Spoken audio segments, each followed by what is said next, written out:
First one I got on the list, not having a basic understanding of appropriate nutrition before you start your journey. Yeah. So, and I'm not just talking about macros, I'm talking about micronutrients as well.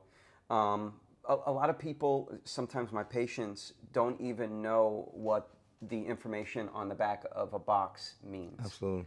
They don't know to flip it over. They don't know what the protein levels mean, or what's a high fat content, Yeah. or what's a good fat versus a bad fat, Yeah. or how much sodium is too much.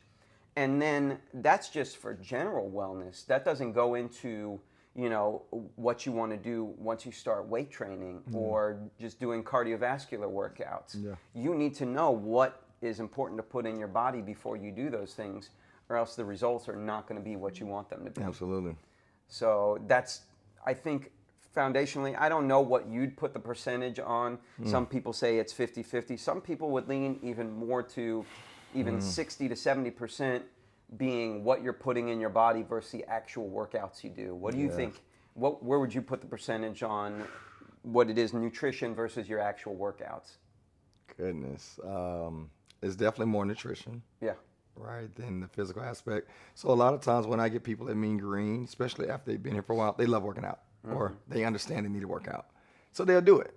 But the nutrition part, sometimes it takes months, years for them to really buy into the way that they need to. Right. So again, I've heard 80, 20, 60, 40. I've heard all these percentages, but what I would like to bring out, and this might be one of those controversy podcast things that we can put out there. Maybe it can bring some awareness. I think a lot of it too, Dr. G, has to do with the way that they were brought up and the culture that they were brought up, right? So Absolutely. You were brought up in Florida. I'm here in Houston. So a great example, I use me as an example. If you haven't noticed, I'm a black guy. I you ever notice that. Oh man, I am pigmentally challenged myself, but right. So as a black guy, the type of food that are typically cooked in our culture or your smothered pork chops, gravy, all these heavy foods that put you to sleep immediately after you eat, right?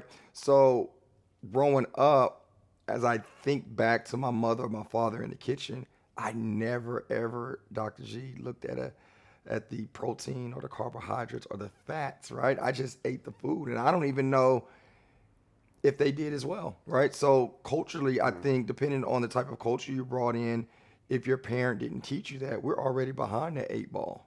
And you got to learn that for yourself. And I can't imagine if you would have brought that up to your mother or your father. I don't know your parents, but I know if you would have walked in and said, I don't think this has enough protein content, or this, please, come on. You better shut up, right? You're going to eat the food that we put in front of you. Absolutely. And that would have been the end of it. What's funny about it now, in my transformation programs, they want to ask me questions such as, hey, if I cook this, I'm making something up, some other pork chops or gravy, how much calories are in that or how much fat? And I don't know, because you have to literally break down the ingredient of how much gravy is, from this portion to what you put into here. And once you put it all together and mix it together, that's how you actually come up with it, right? So I think some of it has a lack of, I hate to use this word, but ignorance. Okay. Right? Because ignorance is not a bad word. Ignorant means you just don't understand or don't know. Okay. So going back to the question,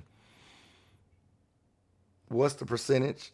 I'm curious on the culture that you're brought into, right? From Hispanic to Asian to whatever, right?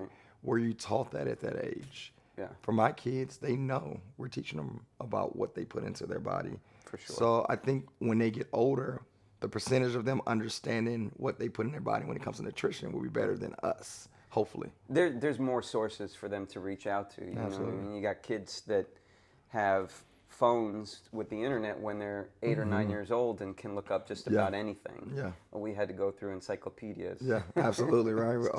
So, as I label, and we label you as Dr. G, when did you start picking up reading, what's on the back of a piece of chicken or whatever? So, when I was 15, 16, I didn't know what that stuff was. I'd go play basketball and then come home and eat a row of Oreos and drink a gallon of, regular Coke because I didn't know any better. But then I started working out at a gym. This was my first job in college. Okay. Place called Gainesville Health and Fitness Center, which was a really highly regarded gym. Okay. They made us wear like ties to work the floor there. So they took it seriously. So they gave us a good base of knowledge, even if you just worked the floor there. So it was one of those situations where if I didn't do my research, I would have stood out like a sore thumb as a person that didn't understand what I was talking about, and I didn't want that. So, and that's when I started working out a little heavier and trying to put on more weight. So I needed to know I wasn't getting the results that I wanted.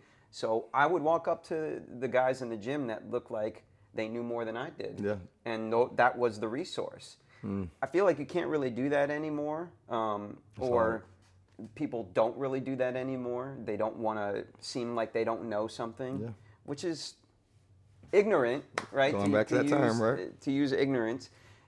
That's the best source, is to walk up and talk to people that have already been doing this for 20 or 30 years. Absolutely. And ask them. And they might give you good information. They might not, but you can always backtrack and do a little more research. But I'd say that's the point where I started to look at understanding my nutrition. And then as I got into PT school, they gave you more of a knowledge about it. I'm by no means a nutritionist, but I think I know pretty well the basics of nutrition, enough so that if you asked me a question, I could probably give you an educated answer. I love it, man. And it's interesting because, and you got to lead this because Chris has spent so much time on one subject line. Y'all know me. Right. But I like to also point out, for me also, the times where parents are buying fast food, right? Oh, yeah. So now you can go to Cava or Chick-fil-A or Chipotle, and they'll have the protein, the fats, and all that. Right. But 20, 30 years ago, you couldn't go to Whataburger or what's it, Whopper, who's that? Burger King. And say, hey, how much protein, fats, and carbohydrates in that? No idea. Right? So you can imagine how and why the generation, I would say 35 and up, don't know protein, carbohydrates, and fats because it wasn't taught. So now I think the current generation is doing a great job of establishing what you're putting in your body and how to break it down into those macros, nutrients. So